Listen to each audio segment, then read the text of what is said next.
Hello everyone, तो कैसे हैं आप सब। ये है पार्ट 10। अपन ने पार्ट 9 में क्या कवर किया था। अपन ने इलेक्ट्रिक फ्लक्स को अच्छे से कवर कर लिया था कि इलेक्ट्रिक फ्लक्स लाइंस क्या होती है।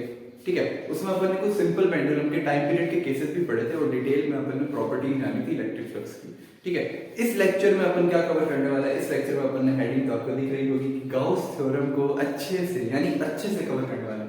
ठीक है, ये कंटेंट में लेके आया हूं। तो इसमें अपन फर्स्ट ऑफ ऑल शुरू करते हैं। गाउस थ्योरम है क्या। किताबी भाषा को छोड़िए, दिमाग में बिठाइए क्या कंसेप्ट। क्या बिठाना है, कंसेप्ट बिठाओ दिमाग में। शुरू करते हैं। तो जो अपने लास्ट में पढ़ा था कि इलेक्ट्रिक फ्लक्स क्या है, पहले मैं आपको कोरिलेट कराता हूं। तो इलेक्ट्रिक फ्लक्स क्या है। इलेक्ट्रिक फ्लक्स है एक पर्टिकुलर सरफेस से आपकी कितनी इलेक्ट्रिक फील्ड लाइन पास कर रही है, उसको इलेक्ट्रिक फ्लक्स बोला था। याद आया कि एक पर्टिकुलर क्लोज सरफेस से आपकी कितनी इलेक्ट्रिक फील्ड लाइन पास कर रही है, वो आपका फ्लक्स गिना जाएगा। उसके बाहर से चाहे कितनी भी लाइन निकल जाए वो नहीं गिनी जाएगी। एक पर्टिकुलर सरफेस के अंदर से 4 लाइन भी गिनी जा रही है ना, इलेक्ट्रिक फील्ड लाइन की 4 लाइन भी जा रही है ना, तो वो फ्लक्स गिना जाएगा। वो 4 लाइन ही फ्लक्स गिनी जाएगी। ठीक है, अब अपन थ्योरम पे आते हैं। गाउस थ्योरम का, गाउस थ्योरम ये कहती है कि आपका जो टोटल इलेक्ट्रिक फ्लक्स है ना, वो टोटल चार्ज के मल्टीप्लिकेशन में 1/ε0 के इक्वल होता है। ये किताबी भाषा थी। क्या कहती है थ्योरम कि जो आपका टोटल इलेक्ट्रिक फ्लक्स है ना थ्रू अ क्लोज सरफेस अपने क्या मानी थी, जनरली 3D सरफेस। क्या लेके रखना है, 3D सरफेसेस जिनमें अपन को नजर आ रहा है वॉल्यूम। अब मैं कल को यहाँ से बोलूं मैं स्फेयर ड्रॉ कर रहा हूँ, तो मैं 2D में ब्लैक बोर्ड पे व्हाइट बोर्ड पे स्फेयर नहीं ड्रॉ कर सकता। वो सर्कल जो मैं बनाऊंगा आपको अज्यूम करना है वो स्फेयर होगा। ठीक है, क्योंकि स्फेयर अपन नहीं बना सकते। अपन कोई होलो ट्यूब बना सकते हैं। होलो ट्यूब अपन जैसे बनाते हैं, जैसे ये बन रखी है अपनी होलो ट्यूब, इसको बना सकते हैं। ये 3D रिप्रेजेंटेशन है। लेकिन अपन एक स्फेयर को सर्कल से ही रिप्रेजेंट करेंगे, क्योंकि अपन क्लोज सरफेस के बारे में बात कर रहे हैं। अपन स्फेयर को 2D में ही ड्रॉ कर सकते हैं, 3D में ड्रॉ नहीं कर सकते। बात समझ आई क्या कह रहा हूँ कि total electric flux through a close surface से जितना भी टोटल इलेक्ट्रिक फ्लक्स पास कर रहा है वो इक्वल किसके है, 1/ε0 times of total charge enclosed by that surface. उस सरफेस में जितना भी टोटल चार्ज है एनक्लोज बाय सरफेस, मतलब उस क्लोज सरफेस के अंदर जितना टोटल चार्ज है, मान लो ये ढक्कन है टोटल चार्ज, ठीक है, ये क्यू है। ये क्यू इस क्लोज सरफेस के अंदर जितना होगा ना, उसी की वजह से फ्लक्स आएगा। अगर क्लोज सरफेस है तो ठीक है। ये आपकी मान लो मोटी बना रहे हो, इसको स्फेयर मानो, इसके अंदर एक क्यू चार्ज है। ये जो आपका ढक्कन है क्यू चार्ज है, ये अंदर पड़ा है, तो इसी की वजह से जो आपका फ्लक्स आएगा वो अंदर के जो ढक्कन पड़ा है, अंदर जो चार्ज पड़ा है, उसी की वजह से फ्लक्स आएगा। वो किसके मल्टीप्लाई टाइम्स होगा, 1/ε0 times of total charge enclosed by that surface. ये समझ आई किताबी भाषा है। सिंपल सा फंडा याद करो, किताबी भाषा को छोड़ो। मैं तो किताबी भाषा लिखने वाला भी नहीं था, बट सर आप कहते कि मास्टर कंटेंट कहाँ है, तो कंटेंट ये रहा। ठीक है, इसलिए मैं लिख के लाया हूँ कि बोर्ड्स वाले बच्चों के लिए भी बहुत इंपॉर्टेंट है, नीट जेईई में दोनों में आता है। तो अब अपन देखते हैं कि इसका फॉर्मूला क्या रहता है। अपन देखा कि टोटल इलेक्ट्रिक फ्लक्स, ये है आपका टोटल इलेक्ट्रिक फ्लक्स। ठीक है, ये किसके इक्वल है, 1/ε0 times of multiply total enclosed charge. यानी क्या होगा, Q एनक्लोज्ड अपॉन ε0। इसका फॉर्मूला बनता है, क्या बनता है, आपका total electric flux is equal to Q enclosed upon ε0। ये आपका बन गया इसका फॉर्मूला। समझ आई इतनी बात। अब अपन कुछ डिफरेंस आते हैं। ये कब यूज होता है, ये यूज करना है जब चार्ज प्लेस इनसाइड, यानी किसी क्लोज सरफेस के अंदर अपन ने कोई चार्ज प्लेस किया था, तब आपको ये फॉर्मूला यूज करना है। क्या, क्यू नेट यानी फाई नेट, इसको बोल दो फाई नेट है ये एक्चुअली में, क्यू नेट नहीं बोल रहे, इसको गलत है, फाई नेट बोलो। क्या बोलो, फाई रिप्रेजेंट करता है किसको, इलेक्ट्रिक फ्लक्स को। ठीक है, phi net is equal to Q यानी चार्ज एनक्लोज्ड अपॉन ε0। क्या, चार्ज एनक्लोज्ड अपॉन ε0। इस किताबी भाषा को छोड़ो, ये याद करो, क्योंकि इतनी सी बात को ये यहाँ रिप्रेजेंट कर रहा है। फाई नेट क्या है, आपका टोटल इलेक्ट्रिक फ्लक्स। ठीक है, क्यू एनक्लोज यानी चार्ज एनक्लोज, उस क्लोज सरफेस में आपको कितना चार्ज एनक्लोज है, ठीक है, अपॉन ε0। ये आपको कब यूज करना है, ये व्हेन यूज करना है चार्ज जब चार्ज आपका इनसाइड में प्लेस हो क्लोज सरफेस के। ठीक है, दूसरी चीज क्या बात करोगे, मास्टर कल की लेक्चर में आपने क्या बनाया था कि आपने बताया था कि इलेक्ट्रिक फ्लक्स तो होता है E.A या E.ds। ठीक है, अब मास्टर आपने तो ये बताया था, फिर आप ये क्यों लगा रहे हो। अब वो मैं बताऊंगा, डिफरेंस क्लियर करता हूं कि phi net is equal to integration of E.ds अपन क्यों यूज कर रहे थे, तब यूज कर रहे थे जब अपन ने क्लोज सरफेस को इलेक्ट्रिक फील्ड में प्लेस किया था। जब अपन ने क्लोज सरफेस को इलेक्ट्रिक फील्ड में प्लेस किया था, कल मैं जोर से आपको चिल्ला के एग्जांपल बता रहा था, फ्लक्स इधर जा रहा है, इलेक्ट्रिक फील्ड लाइन इधर आ रही है, इनकमिंग आउटगोइंग फ्लक्स आ रहा है। कल आपको मैंने बताया पार्ट 9 लेक्चर देखो, अगर आपने नहीं देखा तो उसमें डिटेल में मैंने इलेक्ट्रिक फ्लक्स लाइन के बारे में बताया, इलेक्ट्रिक फ्लक्स के बारे में बताया, इलेक्ट्रिक फील्ड लाइन के बारे में बताया। ठीक है, वो क्लियर होगा तो ही आगे बढ़ना, वरना रुक जाना। ठीक है, आगे मत बढ़ना, रुक जाना। ठीक है, अगर आपने वो लेक्चर देखा है, आपको पता है कि इलेक्ट्रिक फ्लक्स क्या है, इलेक्ट्रिक फील्ड लाइन क्या है, तो अपन कंटिन्यू करते हैं। कहने का मतलब क्या है कि ये फॉर्मूला कब यूज करना है, जब आपके पास किसी क्लोज सरफेस के अंदर चार्ज पड़ा हो, क्लोज सरफेस के अंदर चार्ज पड़ा हो। और जब ये फॉर्मूला कब यूज करना है, phi net is equal to E dot ds, ये कब यूज करना है, जब आपकी क्लोज सरफेस किसी यूनिफॉर्म या इलेक्ट्रिक फील्ड की प्रेजेंस में पड़ी हो, जब आपकी क्लोज सरफेस इलेक्ट्रिक फील्ड की प्रेजेंस में पड़ी हो। इन दोनों को मर्ज करके गाउस भाई आए, गाउस भाई, ठीक है, क्या ना है, गाउस भाई, गाउस भाई आए, इन दोनों को मर्ज किया कि मैं मेरी थ्योरम बनाऊंगा, उसी को ही गाउस लॉ बोलते हैं, उसी को ही गाउस लॉ बोलते हैं। ये जो मैंने थ्योरम आपको पढ़ाई की है डेफिनेशन, यही गाउस लॉ है, यही गाउस थ्योरम है, दोनों एक चीज है। ठीक है, तो ये मर्ज होगी क्या बनी, फाइनाइट को अपन E डॉट ds लिख सकते हैं, तो E dot ds is equal to charge enclosed upon epsilon not, ये अपनी गाउस थ्योरम है। ठीक है, और E नॉट क्या है अपने पास, एप्सिलॉन नॉट बोलते हैं इसको, E नॉट तो नहीं बोलना चाहिए, एप्सिलॉन नॉट बोलना चाहिए। एप्सिलॉन नॉट क्या है, परमिटिविटी ऑफ फ्री स्पेस, क्या है, permittivity of free space. Gauss theorem अपनी ये है, गौर से सुन लो, वापस बता देता हूँ। ये फॉर्मूला कब यूज करना है, जब आपका कोई इनक्लोज चार्ज पड़ा हो क्लोज सरफेस के अंदर, जब आपका इनक्लोज चार्ज पड़ा हो क्लोज सरफेस के अंदर। ठीक है, और ये फॉर्मूला कब यूज करना है, phi net is equal to E dot ds, ये तब यूज करना है जब आपकी क्लोज सरफेस किसी यूनिफॉर्म इलेक्ट्रिक फील्ड में पड़ी हो, जब आपकी close surface uniform electric field में पड़ी हो। ठीक है, इसी को मर्ज करके गाउस भाई ने अपनी थ्योरम बना दी कि E dot ds equal to charge enclosed upon epsilon not. ये फॉर्मूले से अपन आगे बहुत सारे फॉर्मूले डिराइव करने वाले हैं, ये तो मास्टर है, मास्टर ऑफ द फॉर्मूला है ये। मतलब इससे अपन सिलेंडर में क्या है वो जानने वाले, सिलेंडर में इलेक्ट्रिक फील्ड कितनी आती है, सिलेंडर के बाहर, सिलेंडर के अंदर। अपन लॉन्ग चार्ज शीट के ऊपर जानने वाला है, अपन वायर के ऊपर जानने वाला है, इनफाइनाइट लाइन चार्ज के बारे में जानने वाला है, दो शीट को एक साथ रख दिया उसके बारे में क्या जानने वाला है। कुल मिला के जो गाउस थ्योरम है, इन्होंने एक चीज और बनाई, क्या बनाई, वो क्लोज सरफेस को गाउस साहब ने क्या बोल दिया कि ये एक हाइपोथेटिकल है ना, इमेजिनरी सरफेस है।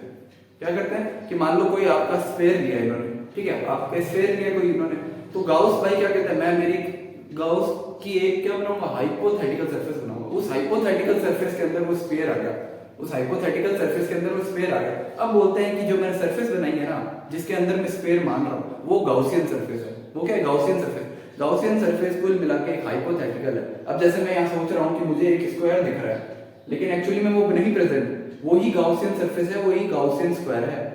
कहने का मतलब है जो चीज नहीं दिख रही है वो अज्यूम करी जा रही है, वो अज्यूम करी जा रही है फॉर आवर कॉम्प्लेक्सिटी से सिंपल करने के लिए, क्वेश्चन को कॉम्प्लेक्स से सिंपल करने के लिए, कि अपना भाई आंसर निकालना है इसमें इलेक्ट्रिक फील्ड कितनी हो सकती है, कि यहाँ एक पॉइंट चार्ज पड़ा है तो मैं यहाँ एक स्फीयर मान लेता हूँ, ठीक है, यहाँ एक स्फीयर मान लेता हूँ, फिर मैं निकाल लूंगा आराम से मेरा आंसर। तो गाउसियन सरफेस एक हाइपोथेटिकल सरफेस है। इसका मैंने एक छोटा सा आपको दिया है एग्जांपल, नेक्स्ट लेक्चर में अपन इसमें डिटेल में पढ़ेंगे। ठीक है, अपन ये बड़ा देखते हैं। मैंने कल आपको एक चीज बताई थी कि अगर आपका जो इनकमिंग फ्लक्स आ रहा है ना वो नेगेटिव लेना है, और आउटगोइंग फ्लक्स जा रहा है ना वो पॉजिटिव लेना है। इसमें इतना ही फंडा है कि अगर आपका कोई चार्ज अंदर पड़ा है, अगर आपका कोई चार्ज अंदर पड़ा है और इनकमिंग फ्लक्स आ रहा है, यानी चार्ज नेगेटिव हुआ तभी तो इनकमिंग फ्लक्स आ रहा है ना। क्यों? क्योंकि अगर नेगेटिव चार्ज है तो वो इनफाइनाइट से लेके अपनी ओर इलेक्ट्रिक फील्ड आएगी, नेगेटिव चार्ज की तरफ आती है इलेक्ट्रिक फील्ड, और पॉजिटिव चार्ज रेडियली आउटवर्ड निकालता है इलेक्ट्रिक फील्ड। फर्स्ट लेक्चर में अपन ने कवर किया था कि पॉजिटिव और नेगेटिव चार्ज कैसे अपनी इलेक्ट्रिक फील्ड निकालता है। जो पॉजिटिव चार्ज है वो रेडियली आउटवर्ड अपनी इलेक्ट्रिक फील्ड को निकालता है, और जो नेगेटिव चार्ज है वो रेडियली इनवर्ड अपनी इलेक्ट्रिक फील्ड आती है उसके। ठीक है, नेगेटिव की तरफ आती है, पॉजिटिव से जाती है, नेगेटिव की तरफ आती है, पॉजिटिव से जाती है, याद रखो फंडा। ठीक है, तो यहाँ पे भी बस वही है कि अगर आपके जो इनक्लोज चार्ज है, जो आपके क्लोज सरफेस के अंदर पड़ा है, अगर वो पॉजिटिव है यानी फ्लक्स बाहर जा रहा होगा, फ्लक्स क्या बाहर जा रहा होगा, तो आउटगोइंग फ्लक्स हो गया। क्या होगा? Outgoing flux. इसको क्या लेना है अपन को? फाई पॉजिटिव लेना है, फाई पॉजिटिव लेना है। कल भी मैंने एक एग्जांपल बताया था आपको, मैंने एक रेक्टेंगल बना के बताया था कि इनकमिंग फ्लक्स और एरिया वेक्टर अपोजिट थे, इनकमिंग फ्लक्स और एरिया वेक्टर अपोजिट थे, इसलिए इनकमिंग फ्लक्स को नेगेटिव लिया, जबकि आउटगोइंग फ्लक्स और एरिया वेक्टर दोनों एक तरफ थे, इसलिए उसको पॉजिटिव फ्लक्स लिया था। सेम यहाँ याद रखो, इनकमिंग और आउटगोइंग का उससे कोरिलेट करो, आपका आंसर आ जाएगा। ठीक है, तो आउटगोइंग को क्या लिया? पॉजिटिव, और इनक्लोज अगर नेगेटिव है तो आप क्या लेंगे? फाई को नेगेटिव लेंगे। इनकमिंग में जो यहाँ इनगोइंग लिखा मैंने, इनकमिंग होगा। ठीक है, आप समझ आना। ये आपका चार्ज बताया, ये स्फीयर के अंदर पड़ा है, इनक्लोज सरफेस है। ठीक है, तो इनक्लोज सरफेस है, इससे जो रेडियली आउटवर्ड इलेक्ट्रिक फील्ड आ रही है, तो नेगेटिव है तो रेडियली इनवर्ड आ रही होगी। इतना समझ आया। सेकंड पॉइंट पे चलते हैं कि कुछ अपन ऐसे केसेस की बात करते हैं जहां जहां जहां गौर से सुनो, जहां ऑलवेज आपका जो है फाई जीरो होगा। ऑलवेज इन केसेस की वजह से तो फाई हमेशा जीरो आने वाला है। कौन से केसेस है? पहला अपन देखते हैं कि अगर आपका इनक्लोज चार्ज जीरो है, यानी अंदर कोई मान लो चार्ज ही नहीं पड़ा, अगर अंदर चार्ज ही नहीं पड़ा तो इनक्लोज चार्ज जीरो होगा, इनक्लोज चार्ज जीरो होगा तो फाइनाइट जीरो होगा। कहने का मतलब समझ आया? कि अगर अंदर कोई चार्ज नहीं पड़ा, no charge inside close surface, close surface के अगर अंदर कोई चार्ज ही नहीं है तो फ्लक्स नहीं आएगा। भाई अगर चार्ज की वजह से तो फ्लक्स आ रहा है, चार्ज ही तो ये इलेक्ट्रिक फील्ड निकाल रहा है, अगर चार्ज नहीं होगा तो इलेक्ट्रिक फील्ड है ही नहीं, इलेक्ट्रिक फील्ड है ही नहीं तो इलेक्ट्रिक फ्लक्स नहीं है। अब फ्लक्स कौन सा है, उस सरफेस से पास होना चाहिए, अंदर चार्ज ही नहीं तो सरफेस से कोई फ्लक्स ही पास नहीं होगा ना। बात समझ आई? ठीक है, तो ये अपना क्या होगा, पहला केस हुआ जहां अपन ने देखा कि फाइनाइट ऑलवेज जीरो, यानी फाई जीरो होगा। दूसरा केस जो अपना डाइपोल है, अगर वो क्लोज सरफेस के अंदर पड़ा, डाइपोल अगर अपना क्लोज सरफेस के अंदर पड़ा हो तो भी अपने क्या होगा, फाई जीरो होगा। क्या बोला मैंने, डाइपोल, अपन ने अभी लास्ट 2-3 लेक्चर में पढ़ा डाइपोल क्या, डाइपोल मतलब इक्वल एंड अपोजिट चार्ज होता है लेकिन सेम मैग्नीट्यूड होता है, इक्वल एंड अपोजिट चार्ज लेकिन सेम मैग्नीट्यूड होता है। एक अब मैं इसको आपको बताता हूँ, कोई डाइपोल पड़ा है, मान लो ये डाइपोल है, ये पॉजिटिव चार्ज है, नेगेटिव चार्ज है, ये तो क्या करेगा, फ्लक्स बाहर भेजेगा, ये क्या करेगा, फ्लक्स बाहर भेजेगा, लेकिन इनकमिंग वाला कहेगा मैं तो अंदर आऊंगा, नेगेटिव वाला कहेगा कि मेरी तरफ आएगा इलेक्ट्रिक फील्ड लाइन, ये तो बाहर भेज रहा है, अंदर आ रही है, तो नेट जीरो हो गया ना, क्योंकि दोनों इक्वल एंड अपोजिट पोलैरिटी है, दोनों इक्वल एंड अपोजिट मैग्नीट्यूड के हैं। ठीक है, पोलैरिटी का मतलब है, मेरे कहने मतलब कि ये प्लस है और ये नेगेटिव है, लेकिन दोनों का मैग्नीट्यूड तो सेम है ना, इसकी वजह से जितना बाहर जा रहा होगा उसकी वजह से इतना अंदर आ रहा होगा, क्योंकि मैग्नीट्यूड दोनों का सेम है, तो नेट जीरो हो जाता है। इस वजह से आपका जो डाइपोल है, अगर किसी क्लोज सरफेस के अंदर रख दिया हो, जैसे कोई ये क्लोज सरफेस है, मान लो ये स्फीयर है इतना बड़ा, मैंने इसके अंदर रख दिया ये डाइपोल, तो इसकी वजह से आपका फाई जीरो हो जाएगा। ठीक है, dipole in the close surface, इसकी वजह से भी फाई ऑलवेज जीरो। अगला है कि आपका कैपेसिटर है, वो भी अगर आपके इनसाइड पड़ा होगा ना, कैपेसिटर अगर आपके इनसाइड द क्लोज सरफेस पड़ा होगा ना, इनसाइड द क्लोज सरफेस, तो भी आपका है ना फाई जीरो होगा। ठीक है, समझ आई ये बात, capacitor place inside the close surface. चौथा है कि अगला आपका एल, मान लो अंदर बहुत सारे चार्ज पड़े हैं, मान लो अंदर एग्जांपल दूं कि 6 चार्ज पड़े हैं, 3 पॉजिटिव है 3 नेगेटिव है, ये तो वही बात होगी सर डाइपोल वाली, क्या डाइपोल में ये तो बाहर भेज रहा है, ये अंदर भेज रहा है, तो अगर एल्जेब्रिक सम अंदर चार्ज का जीरो आ रहा है ना, चार्ज एनक्लोज का एल्जेब्रिक सम अगर जीरो आ रहा है ना, तो भी फाई नेट जीरो होगा। बात समझ आई? जैसे ये एग्जांपल लेते हैं कि मान, इसमें तो 3 एग्जांपल दे रखे हैं, एक हाइपोथेटिकल एग्जांपल अज्यूम करते हैं कि यहाँ एक स्फीयर है, ठीक है, यहाँ एक स्फीयर है, इसमें 3 पॉजिटिव चार्ज पड़े हैं 3 नेगेटिव चार्ज पड़े हैं। कहने का मतलब ये क्या होगा कि डाइपोल बना रही है, डाइपोल जैसा हो गया ना, क्योंकि डाइपोल 2 इक्वल अपोजिट चार्जेस का बनता है। ठीक है, तो ये डाइपोल जैसा हो गया कि 3 तो कहेंगे कि हमारी तरफ से बाहर जाएगी फ्लक्स, हमारी तरफ से इलेक्ट्रिक फील्ड लाइन बाहर जाएगी, और नेगेटिव वाले कहेंगे हमारी तरफ से तो अंदर आएगी। तो 3 और ये 3 अगर इक्वल मैग्नीट्यूड के हैं तो भी एल्जेब्रिक सम अगर जीरो हो रहा है ना चार्जेस का, तो आपके अंदर फाई जीरो होगा, यानी उससे कोई फ्लक्स पास नहीं हो रहा होगा। ठीक है, ये बात समझ आई कि मैंने क्या बोला, algebraic sum of charge is zero, अंदर जितने भी चार्ज है प्लस माइनस मिला के कट रहेंगे, और क्या होगा आपका भी कट रहा है तो आप पढ़ो, यहाँ से ध्यान से पढ़ो, कटना नहीं चाहिए। ठीक है, तो क्या है, एल्जेब्रिक सम चार्ज जीरो हो जाएगा। अब अपन देखते हैं थर्ड पॉइंट क्या कहता है कि जो फाई है यानी फ्लक्स है, फ्लक्स की जो बात कर रहा हूँ वो सरफेस पे डिपेंड करता है, वो डिपेंड नहीं करेगा किस पे, साइज और शेप पे डिपेंड नहीं करेगा, वो सरफेस पे डिपेंड करता है, साइज और शेप पे डिपेंड नहीं करता। कहने का मतलब थ्योरी पढ़ते हैं कि phi related to close surface does not depend upon shape, size और close surface related to given charge. ये अपने गिवन चार्ज है, इससे भी ये 3 एग्जांपल लिए अपन ने, तीनों में अपने क्यू चार्ज दिया अपन ने। ठीक है, ये सरफेस है, ये सरफेस है, ये सरफेस है, इससे जितना फ्लक्स पास हो रहा होगा ना, ये शेप पे डिपेंड नहीं करेगा, चार्ज पे डिपेंड करेगा, चार्ज पे डिपेंड करेगा कि अगर ये चार्ज 6 इलेक्ट्रिक फील्ड लाइन भेज रहा है ना, तो इससे भी 6 ही भेजेगा, इससे भी 6 भेजेगा, इससे भी 6 ही भेजेगा। ठीक है, बात समझ आई कि शेप और साइज पे डिपेंड नहीं करेगा, चार्ज पे डिपेंड करेगा, वो चार्ज कितनी इलेक्ट्रिक फील्ड लाइन भेज रहा है, और जो फ्लक्स है आपका वो सरफेस पे डिपेंड करेगा। क्यों? क्योंकि फ्लक्स के अंदर से जितनी लाइन जाएगी, जितनी इलेक्ट्रिक फील्ड लाइन आपके सरफेस के अंदर से जाती है, वही तो आपका फ्लक्स होता है। तो फ्लक्स तो अपने सरफेस पे डिपेंड हुआ ना, यानी फाई है वो आपके सरफेस पे डिपेंड हुआ, किस पे डिपेंड नहीं करता, शेप और साइज पे डिपेंड नहीं करता। ऑल्दो ये भी नहीं डिपेंड करेगा कि मान लो इतना बड़ा स्फीयर है कि एक चार्ज यहाँ पड़ा है, ठीक है, और दूसरे केस में एक चार्ज यहाँ पड़ा है, तो भी उतना ही फ्लक्स पास करेगा।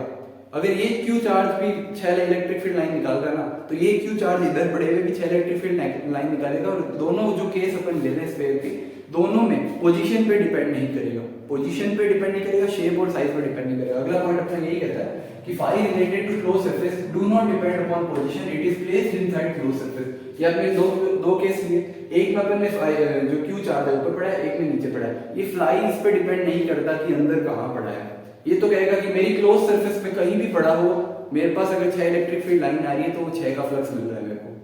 ठीक है, बात समझ आई कि अंदर फाई क्या कह रहा है कि ये कहीं भी पड़ा हो, मेरी सरफेस में से अगर 6 इलेक्ट्रिक फील्ड लाइन निकल रही है ना, इसकी पोजीशन के डिपेंड नहीं करती है कि अगर यहाँ पड़ी है तो भी मेरी इतनी बड़ी सरफेस है, उसके अंदर यहाँ है और एक चार्ज यहाँ है, दो अलग अलग केसेस ले रहे हैं कि यहाँ से अगर मेरे पास सरफेस से निकल रही है, यहाँ से भी निकल रही है, तो पोजीशन पे तो डिपेंड ही नहीं हुई ना, क्योंकि वो दोनों ही आपके सरफेस के अंदर आ गए, क्लोज सरफेस में, तो पोजीशन पे डिपेंड नहीं करी, बस आपका चार्ज का इनक्लोज चार्ज होना चाहिए, यानी चार्ज आपका जिसको जो सरफेस ले रहे हैं उसके अंदर प्रेजेंट होना चाहिए, एनक्लोज चार्ज होना चाहिए।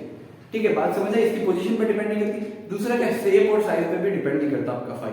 बात समझ आ गई? अगला पॉइंट हो गया। फिफ्थ पॉइंट देखते हैं कि अगर एक केस ले रहा हूं, ये फिफ्थ पॉइंट एक केस है, ठीक है, इसका जो फॉर्मूला निकलेगा उसको रट्टा नहीं मारना है, वो समझने की चीज है, रट्टा नहीं मारना है। क्या बोल रहा हूं? ठीक है, क्या कह रहा है कि if few charge place inside and few outside, ये कह रहा है कि अगर कुछ चार्ज अंदर रख दिया कुछ चार्ज बाहर रख दिया तो उसका क्या आउटकम आने वाला है। इसका ये आउटकम आने वाला है कि जो एनक्लोज चार्ज है सिर्फ उन्हीं की वजह से फ्लक्स आएगा।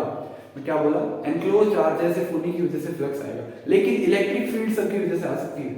इनक्लोज चार्ज की वजह से ही फ्लक्स आएगा, इलेक्ट्रिक फील्ड सबकी वजह से आ सकती है। बात समझे? ये बात बैठाओ दिमाग में, बहुत इंपॉर्टेंट बात है कि जो इनक्लोज चार्ज है, जो चार्ज स्फीयर के अंदर पड़ा है, उसी की वजह से इलेक्ट्रिक फ्लक्स आएगा, उसी की वजह से इलेक्ट्रिक फ्लक्स आएगा। लेकिन इलेक्ट्रिक फील्ड लाइन तो हर एक चार्ज प्रोड्यूस करता है ना, तो इलेक्ट्रिक फील्ड लाइन सबकी वजह से आएगी। बात करो, ये चार्ज ये अपने स्फीयर लिया है, ठीक है, तीन चार्ज अंदर रखे, तीन चार्ज बाहर रखे, तीन चार्ज क्या रखे, Q1 Q2 Q3, और तीन बाहर कौन से रखे, Q4 Q5 Q6।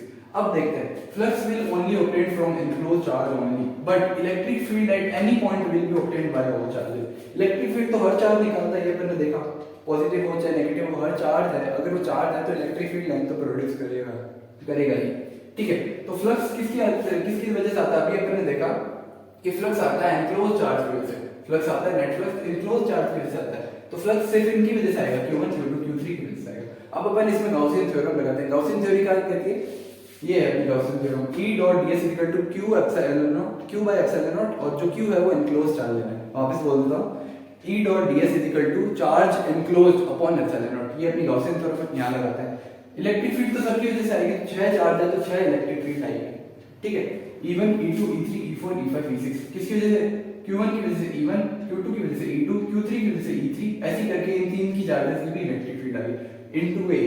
ये तो अपना फार्मूला है E डॉट A याद है? तो E dot A equal to Q enclose charge कौन सा है? Q1 Q2 Q3 upon epsilon not. ये रट्टा मारने की चीज नहीं है, सिर्फ एक केस है, कोई फार्मूला नहीं है, दिमाग में बैठाओ, कांसेप्ट बैठाओ, वरना आपका भी कट जाएगा। समझ आ रही बात? तो ये जो अपने इलेक्ट्रिक फील्ड है सबकी वजह से आएगी, लेकिन जो अपना एनक्लोज चार्ज है उसी की वजह से अपने पास फ्लक्स ऑब्टेन होगा, उसकी वजह से फ्लक्स ऑब्टेन होगा। एनक्लोज चार्ज है आपको, ये चार्ज ले लिया ना तो आंसर गलत हो जाएगा, आंसर ही खराब हो जाएगा। गॉसियन थ्योरम कहेंगे, गॉस भाई कहेंगे माफ कर दो मुझे, मुझे मारो। ठीक है, वो मीम याद आ रही है अभी आपको? वो गॉस भाई उस टाइम आपके लिए कर रहे होंगे, एग्जाम में याद रखना, ये गॉस भाई आप पे आ जाएंगे, वहां पे गॉस भाई की आत्मा टीचर में आ जाएगी। समझ आएगी? अगला पॉइंट क्या कहता है कि only charge inside the surface matter for Gauss law, यानी जो एनक्लोज चार्ज है ना वो ही गाउस लॉ के लिए मैटर करेगा, गाउस थ्योरम के लिए वो ही चार्ज मैटर करेगा जो अंदर है। बात समझ आई? जो लोग आपके दिल के बहुत करीब हैं उनके लिए ही आप मैटर करते हैं, आपके लिए वो मैटर करते हैं। बात समझ आई? तो जो लोग आपके साथ रह रहे हैं, आपके घर वाले हैं, आपके फैमिली मेंबर है, वो लोग आपके क्लोज हैं, लेकिन पड़ोसी इतना आपके क्लोज नहीं है, पड़ोसी का पड़ोसी भी आपके इतना क्लोज नहीं है। ठीक है, बात समझ आई? कहने का मतलब जो आपके दिल के बहुत क्लोज है, यानी एनक्लोज चार्ज है, आपका एक सरफेस एरिया है, आप एक क्लोज सरफेस बना रहे हो, उसके अंदर जितने एनक्लोज चार्ज है उन्हीं की वजह से फ्लक्स आएगा। इसलिए ही गाउस भाई ये कहते हैं कि मेरे लिए तो सिर्फ यही मैटर करता है कि जो मैं गाउसियन सरफेस बना रहा हूँ, जो मैं सरफेस ले रहा हूँ, उसके अंदर अगर तीन चार्ज भी है तो वो तीन चार्ज मेरे लिए मैटर करेंगे, उसी की वजह से मेरे को फ्लक्स मिलेगा, वो तीन चार्ज मेरे लिए मैटर करेंगे। बाहर के तीन चार्ज मेरे लिए मैटर नहीं करेंगे, चाहे कोई भी पड़ोसी हो, पड़ोसी का भाई हो, पड़ोसी की बहन हो। बात समझ आ गई? Only charge inside the surface matter for Gauss law, outside charge do not affect the flux, flux को अफेक्ट नहीं करता आउटसाइड चार्ज। अब आप बोलोगे कि इसकी वजह से भी तो इलेक्ट्रिक फील्ड लाइन आ रही है, लेकिन ये अफेक्ट करेगा? नहीं करेगा, नहीं करेगा, नहीं करेगा। क्या करेगा? नहीं करेगा। Outside charge do not affect the flux, बहुत इंपॉर्टेंट पॉइंट है, की पॉइंट है, इसको बोलो की पॉइंट। इसने सारी चीज समराइज कर दी कि जितने भी चार्ज है ना inside the surface matter for Gauss law. ठीक है, सरफेस के अंदर जितने भी क्लास का सर जितने भी चार्ज है वो ही मैटर करेंगे गॉस लॉ के लिए। बाहर वाले चार्ज यानी बाहरी लोग आपके लिए मैटर नहीं करेंगे, वो अफेक्ट नहीं कर सकते आपका फ्लक्स को। बाहर का कोई आके आपको भड़का दे कि आपके घर वाले जो आपका रह रहा है उसने मुझे ऐसा बोला, आप विश्वास ही नहीं करोगे, क्यों? क्योंकि वो आपके लिए मैटर ही नहीं करता जो बाहर से आया। ये वही कह रहा है की पॉइंट है, इसको की पॉइंट करके लिखो, ठीक है। ये डेफिनेशन है, किताबी कीड़ा है, रटना है तो रट लो, लिखना है तो लिख लो, कंटेंट के लिए मुझे लिखना पड़ा। तो इस लेक्चर में अपन ने क्या कर लिया, गाउसियन सरफेस की हल्की सी झलक दे दी। आगे आने वाले लेक्चर्स में अपन गाउसियन सरफेस को बहुत अच्छे से करने वाले हैं, ठीक है। तो गाउस थ्योरम कंप्लीट करी, अपन इसके प्रॉपर्टीज जानी, क्या क्या है, इनकमिंग आउटगोइंग फ्लक्स के बारे में जाना, इसको याद रखना इंपॉर्टेंट है, ये की पॉइंट है, ठीक है। एनक्लोज चार्ज के बारे में जाना, एनक्लोज चार्ज मतलब जो चार्ज आपके क्लोज सरफेस के अंदर है, ठीक है। एप्सिलॉन नॉट का मतलब क्या है, परमिटिविटी ऑफ फ्री स्पेस, याद रख लो। डेफिनेशन में कई बार पूछ लेता है एमसीक्यू में आपसे, डेफिनेशन भी अगर बहुत बेकार लेवल का पेपर आ रहा है ना, तो एप्सिलॉन नॉट की भी आपसे डेफिनेशन पूछ लेगा, या क्या बोलेगा कि इसका नाम बताओ क्या है, चार ऑप्शन देगा। और बढ़िया से बढ़िया पेपर आया तो फिर बात ही क्या करनी, जेईई एडवांस को देख लो, ठीक है। और इस साल का नीट 2025 जिन्होंने दिया है वो भी उनको पूछोगा। तो गाउस थ्योरम अपन ने कवर करी। नेक्स्ट लेक्चर में अपन आगे वाले और डिटेल में कवर करने वाले हैं, ये बेसिक से 100 तक जाना अपन ने। कोई भी डाउट हो, क्वेरी हो, कमेंट सेक्शन ऑलवेज ओपन, लिखते जाओ। साउंड क्वालिटी या कुछ भी writing issue, depression, mental health जो भी आपकी खराब चल रही है उसको सुधारो, पढ़ो, मेहनत करो, क्रैक करना है, कॉलेज लेना है तो लेना है, ठीक है। ऐसे बैठना नहीं है घर पे, कॉलेज इज मस्ट, ठीक है। नेक्स्ट लेक्चर में मिलते हैं, मोटिवेशन खत्म।